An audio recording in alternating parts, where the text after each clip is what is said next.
to the Breakfast Leadership Show, where we interview global thought leaders on business, leadership, and life. Here's your host, keynote speaker, best-selling author, and chief burnout officer of the Breakfast Leadership Network, Michael Levitt.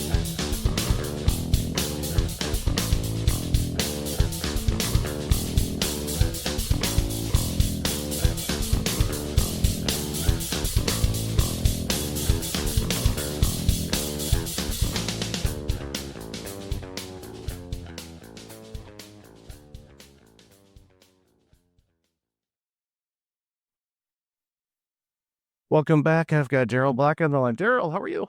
I'm doing very well, thank you.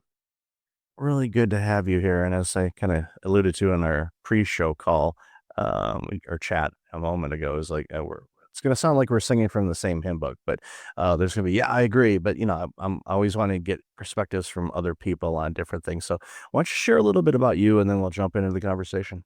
Yeah, I appreciate that. First and foremost, Michael, kudos to you for the platform. And I know it's hard work, it's tireless, it's thankless, it's all of the things. And so I just wanted to acknowledge the time and the effort that you've been putting into. So yeah, I started the journey a very, very long time ago. Gosh, 30 some years ago, and I was in volunteer search and rescue, and at the time in IT project management. And I guess probably a really telling place to start would be I remember getting a phone call from law enforcement as search and rescue volunteer SAR, and there was a tornado that had ripped through a campground in central Alberta, the province where I'm from, where I live, and it was as many as I think it was 100 to 150 people missing and presumed deceased, and so we respond down and it was, but yeah, it was about an hour. I go get the briefing. I hadn't seen the site yet, and just the way it was set up, it's kind of at the top of a hill, and then the campground's on the bottom. So I did see the lake, and across the lake was the trees. The tornado had cut just a quote unquote perfect swath right through these trees. You could see it. So I get my briefing, and my job is it's called the division, a particular part of the campground to go search it and all those things. And I hadn't seen it yet, and, I thought, "Oh, okay, I get my briefing, I'm gonna go talk to some folks now, and we're gonna get at this." So, I walked the crest of the hill, and it hit me, it took my breath away.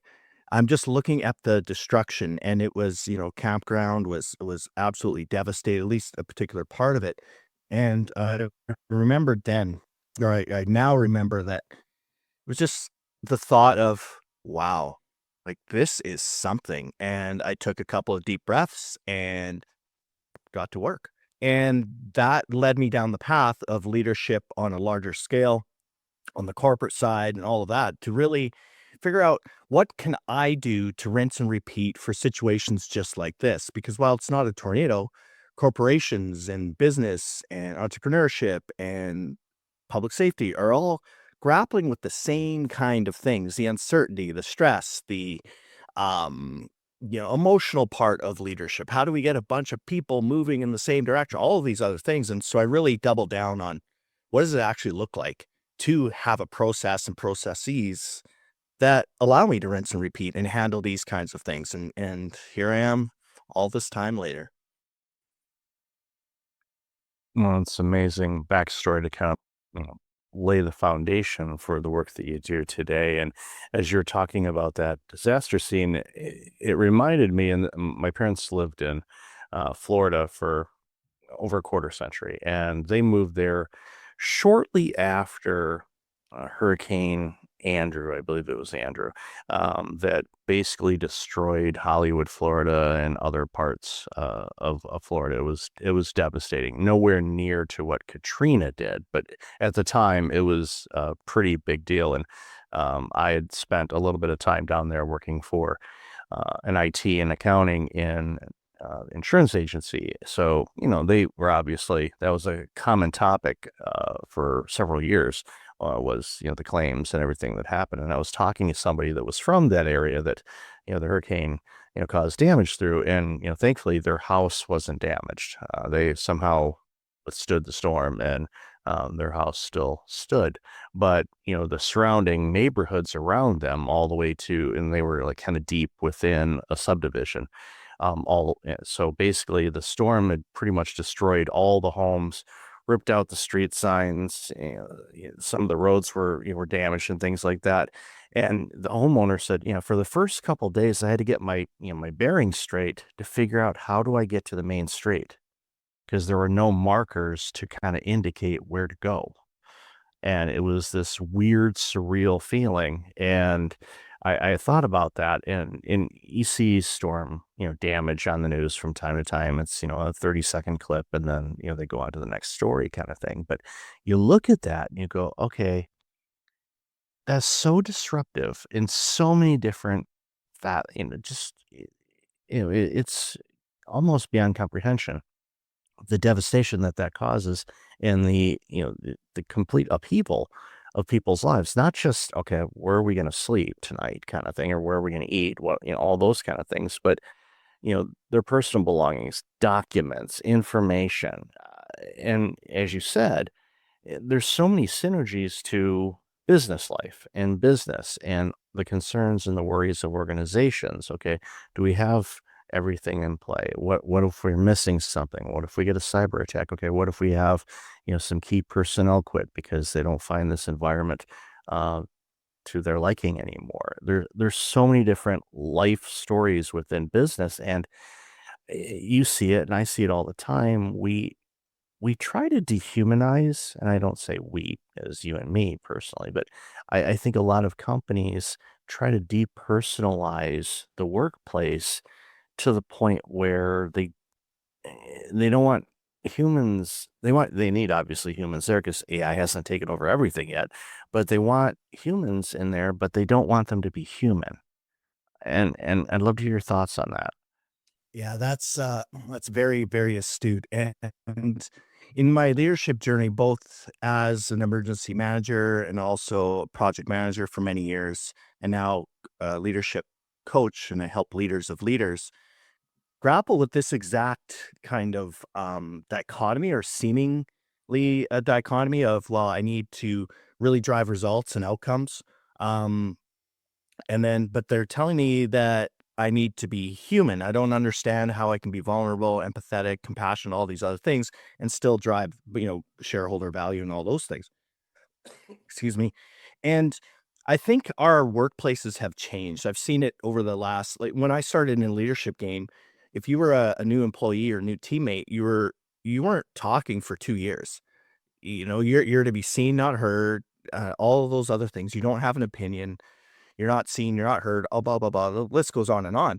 But the leaders that quote unquote get it, the ones that I work with, and again, particularly leaders of leaders for me, are folks that really get the human dimension of it. And team members want to be seen and they want to be heard.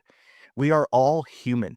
And for us to discount that really means that we're actually missing an amazing opportunity to create a workplace and a company and an organization that has people in it that thrive, that actually don't mind coming to work on a Monday morning. And one of the things I've seen over the years is, employees they get a pit in their stomach coming to work because they're dreading the day. And people don't quit bad jobs, they quit bad managers and bad leaders. And that stat, if you look at workplace health, wellness and stress management and retention, all those other things, there's a direct correlator between the leader and the employee and those interactions. And uh, it's just devastating when I just see the behaviors and I understand them, but the behaviors that I see some leaders and managers employ, um, it's amazing anybody works for them, quite frankly. And for us to connect, we have to be human. We have to be more human centered than we ever have been. And that's what I help leaders of leaders with. I took over a healthcare organization. I've shared this on the show before, several years ago, actually more than, holy mackerel, it's been 11 years now. Yikes. Time flies, doesn't it? But I went into this organization. I actually left an organization that I liked and wasn't looking to move, but I had actually called the there was an interim director of this organization, and called them because they had a posting for a full-time registered dietitianist or a nutritionist. And I had a part-time one, and our budget unfortunately couldn't afford to make them full-time. And they were saying, I'm interested in full-time. So I saw the opportunity, same general area, from a commute-wise standpoint. So I reached out and I called them and I said, hey, I see you're hiring a full-time dietitian. And they laughed because they knew me a little bit. They said, since when do you want to be a dietitian? I'm like, no, thanks. I don't want, I hate people telling me what to eat. I don't want to be telling people what to eat. That's none of my business. But I told, I said, no, I have really an all-star person. I don't want to lose, but they're looking for full-time and I want to help them out. I think that'd be good for them. And we started talking, and then she said, oh, by the way, do you know anybody that would be looking for their role? Like, and I knew that they were interim. I said, oh, you finally had enough of the place? Because the organization had some history that I was aware of. And I've finally found my dream opportunity, and I told them that I was looking for one, but I would stay here as long until I found it, and I found it. So now they need, to bring somebody in. And, they're not ready to hire yet, but they want to bring somebody else as an interim for a few months, and then they're going to go through the hiring process. So I was like, okay. So I said, well, let me have a chat with them. So I did. And we had a conversation back and forth, and, I saw the situation, and it was a mess. They had toxic turnover, toxic workplace, no one talking with each other, the complete distrust between doctors, clinicians, everybody. And I'm like, that sounds like a fun job. I want in.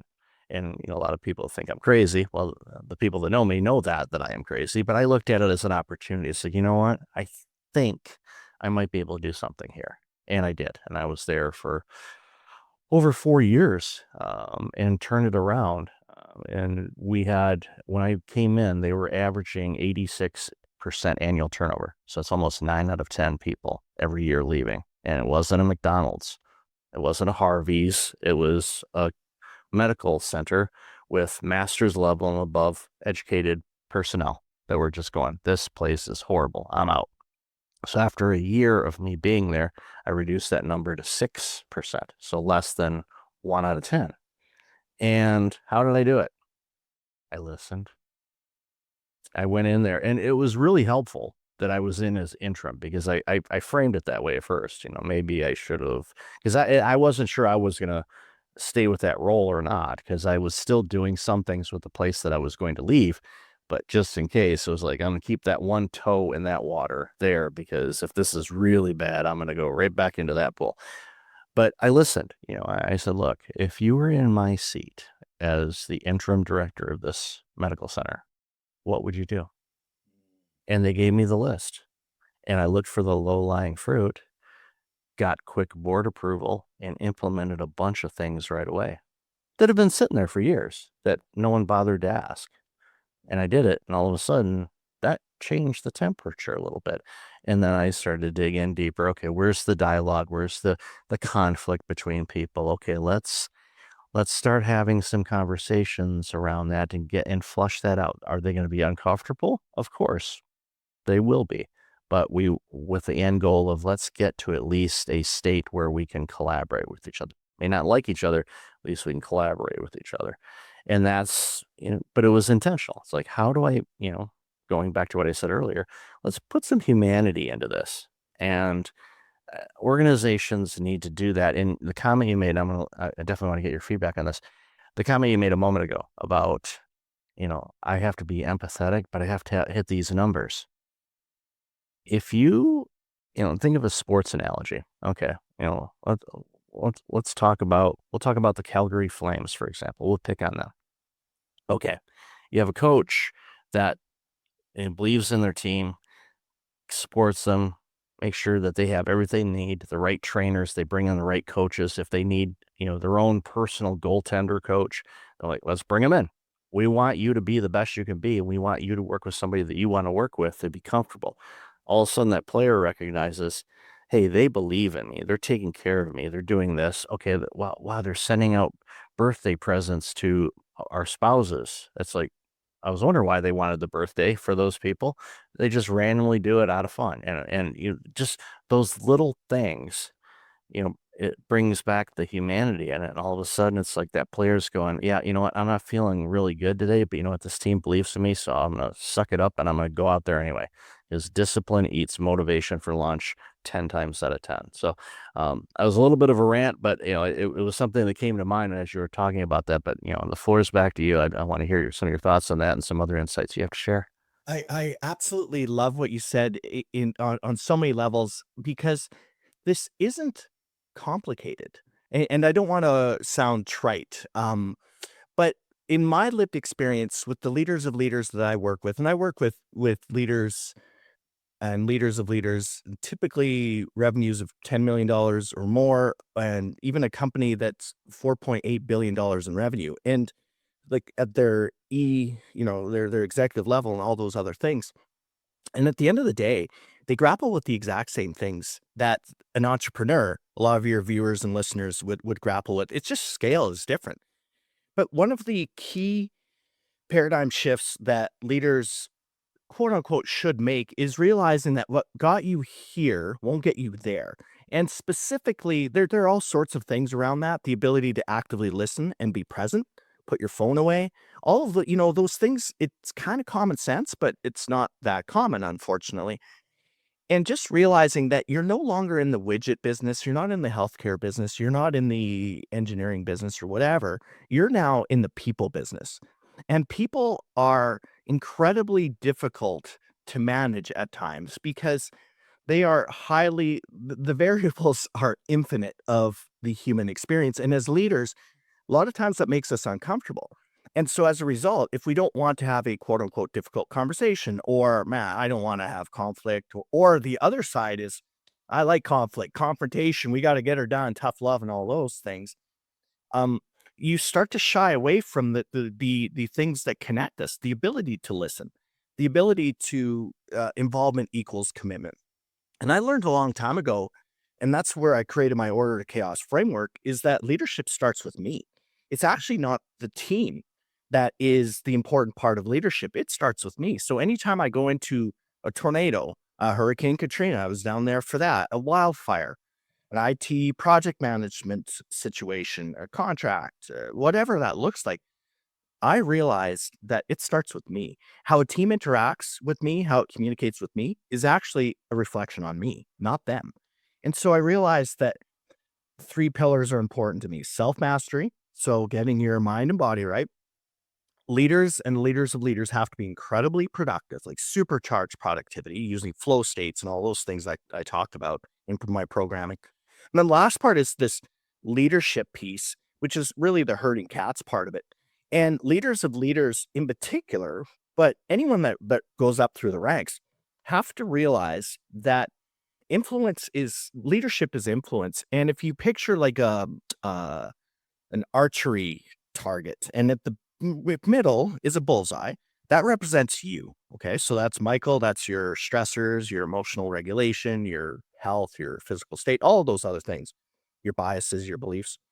But then if you go to the next ring, the concentric ring, picture that as your immediate team. And you have the ability, Michael, to directly influence and communicate with them, listen to them, all of those things. Hey, Michael, let's head into a meeting, all that. So you and I, we can jam face to face or virtually, but directly.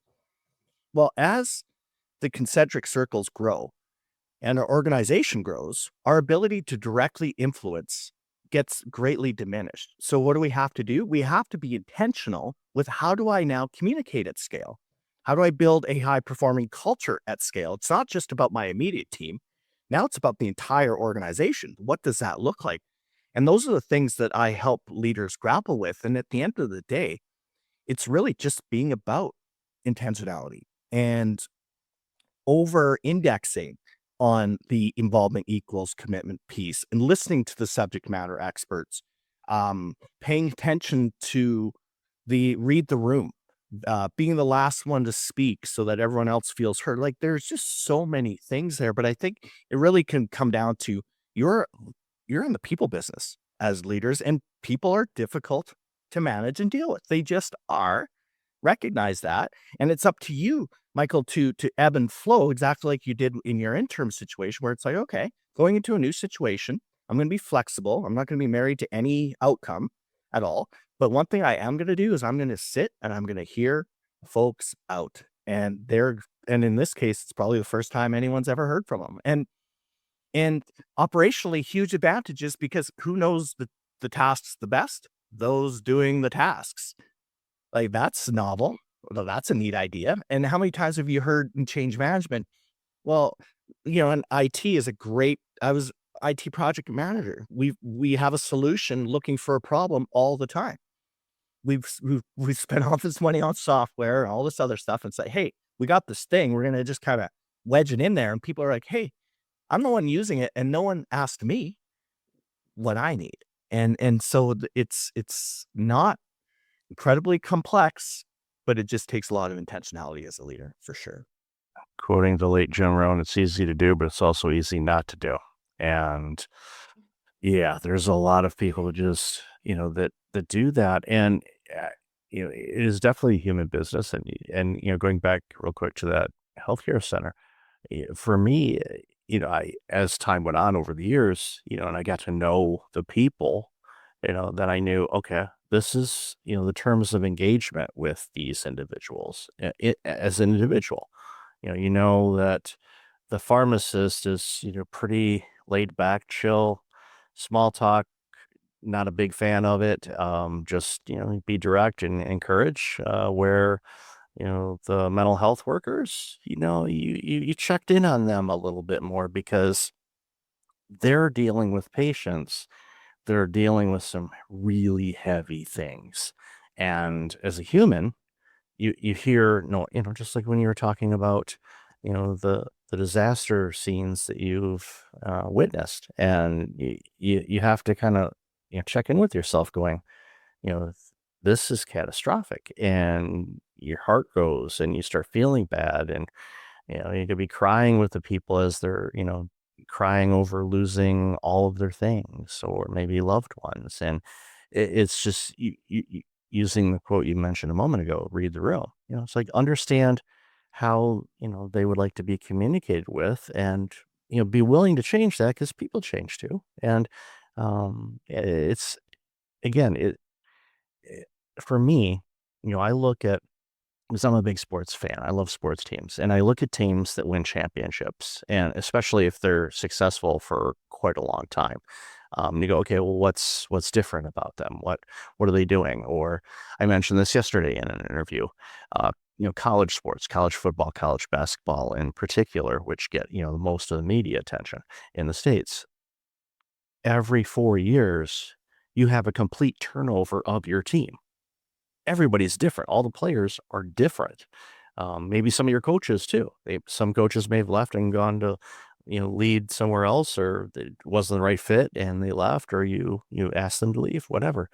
But in those types of situations, you have to have a system in place.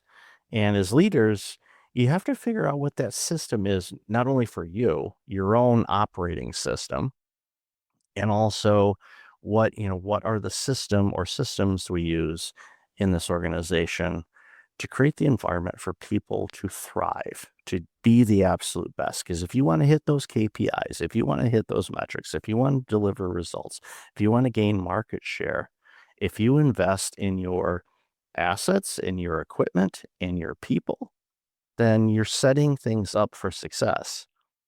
You can buy the greatest, and this, IT systems. Oh yeah, we bought this. We went with this company, and now we have this state of the art CRM that everybody hates, because it takes them 3 times as long to enter anything in. But it's number 1 in the world. Yeah, but it doesn't matter if it's number 1 in the world. Does it work for us? And I think people are too quick to choose. It's like, I'll use an analogy. You're standing at the grocery store, and all of a sudden you're like, "Ooh, I need a snack." You look, and in 5 seconds you grab something. Okay, that's something, a quick decision is fine. But when it comes to completely disrupting how your organization operates, whether it's tools, systems, protocols, whatnot, you got to spend some time on that, and you have to have the people using the systems chime in and say what's going on, because up here in executive world, we see things up this way. Down in the trenches where the work's being done, they see things differently. And if you don't have that communication gap shortened, you're in for a world of trouble. And I've seen it time, and you have too, time and time and time again. Yeah, there's a couple things that come to mind with that. One of which is, I think your audience, this would resonate with them. How many times you've been in a leadership position, you've had a meeting, you have the most amazing strategy, you're the smartest people in the room, like you're like, this can't fail, and then it turns out maybe 2 weeks, a month, 2 months, whatever it is, it's like people on the front lines are like, we don't understand what's going on up there. Like there's such a disconnect. There's no alignment.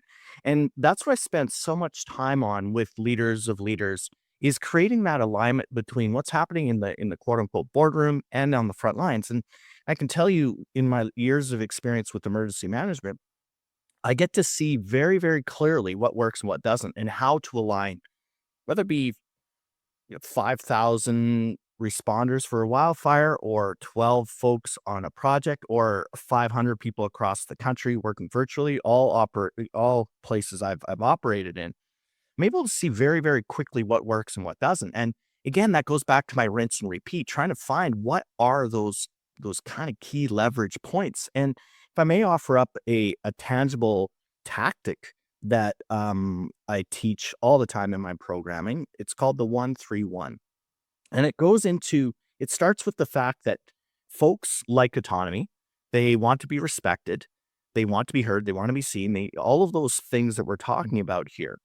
And so the 1-3-1, the order to chaos 1-3-1, starts with, the first one is the problem. You come to me with a problem. So team member, instead of just dumping a bag of flaming dog poop on my desk, like, hey, Michael, you're the leader.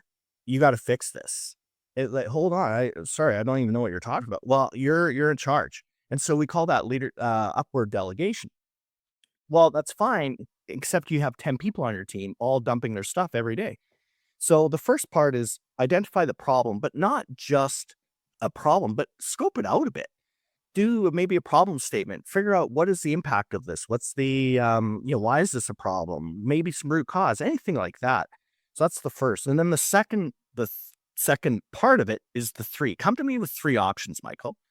And one honestly can be do nothing. Thanks. So really come up with two options. So you come up with the problem, scoped a bit, three options, and then your recommendation is the third part of it. Your recommendation. So now this is your involvement equals commitment, where now I'm coming to you as a leader. Let's say it was switched around, and I come to you with the 1-3-1.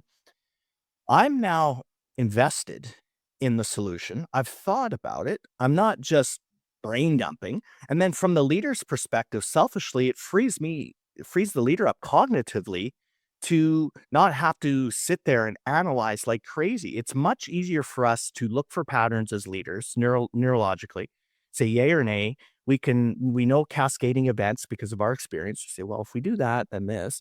So what you can do is then decide on what the recommendation is, create the end state now to say, okay, perfect. This is what right looks like for us. And I'm going to support the heck out of you.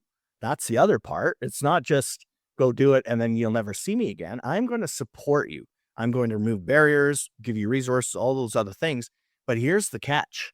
Accountability is a massive, massive element in our workplaces, maybe the lack thereof, or maybe too much.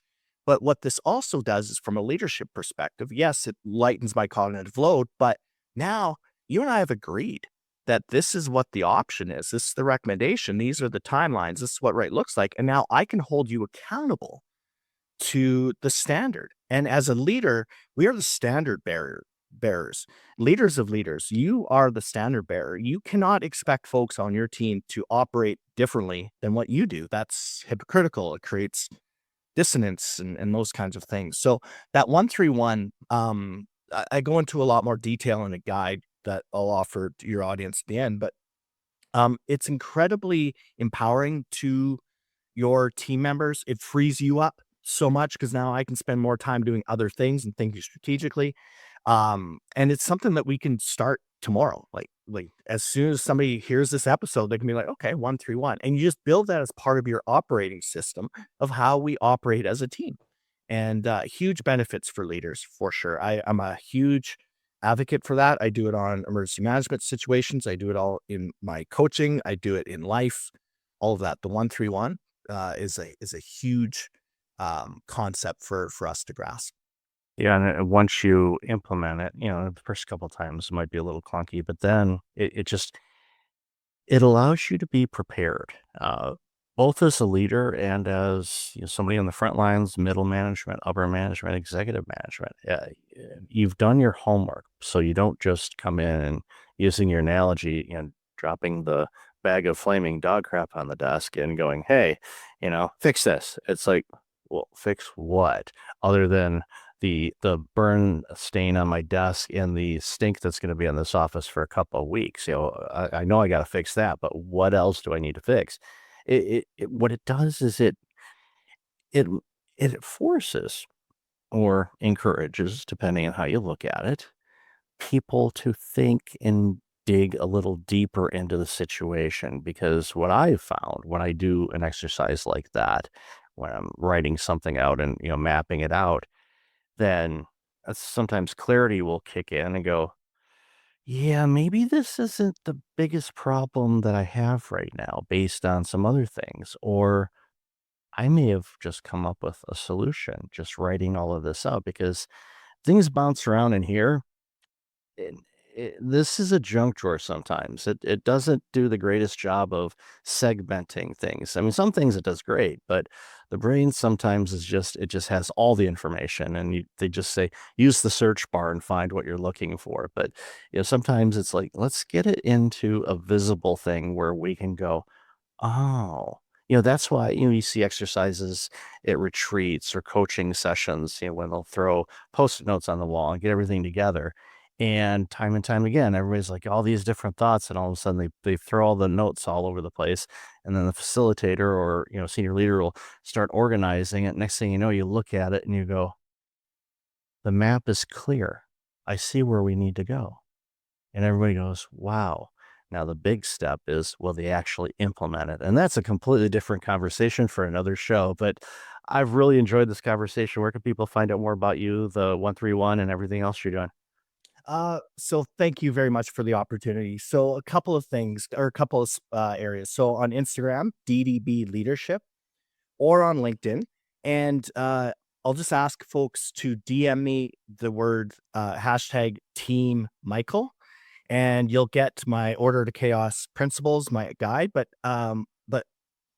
because I've been very appreciative of this opportunity as part of my leadership program, I do a lot of playbooks and frameworks and whatnot. So there's a playbook for executive assistants. And I know that is something that folks grapple with a lot, particularly leaders of leaders. They're so busy and all these other things, and they want to hire, but they don't have any structure or framework. Well, I've done the homework for you. So normally you just get it in my programs, the EA playbook, but as part of that DM or a message on LinkedIn, you'll get the guide plus the playbook, which alone will save you so much time and effort. So DM me at DDB Leadership or LinkedIn. I'll send you the guide as well as the EA playbook. I'd be more than happy to do that. Daryl, I appreciate that. That's very generous of you, and I highly encourage everybody to take advantage of that. Even if you don't have an EA yet, or you have an EA that has been with you since the beginning of time, you can always learn something new and find ways to improve things. Because if you can improve yourself, then the work you do improves, and the impact you have on humanity improves. So, Daryl, again, thank you so much for your show or for being on the show today. Really appreciate your time today. Thank you very much. Hey, it's Michael. Are you a founder, solopreneur, or small business owner drowning in decisions, stress, and sleepless nights? I get it. Entrepreneurial overwhelm is real. From income instability to creative burnout and the isolation no one talks about, it's more than just hustle fatigue. That's why I created Entrepreneurial Overwhelm, a book and a community to help you breathe again. Go to entrepreneurialhelp.com to grab your copy and join a like-minded tribe that gets it. That's entrepreneurialhelp.com. You don't have to build alone. Thanks for listening to the Breakfast Leadership Show, part of the Breakfast Leadership Network. Visit breakfastleadership.com for tips on empowering your business and your life.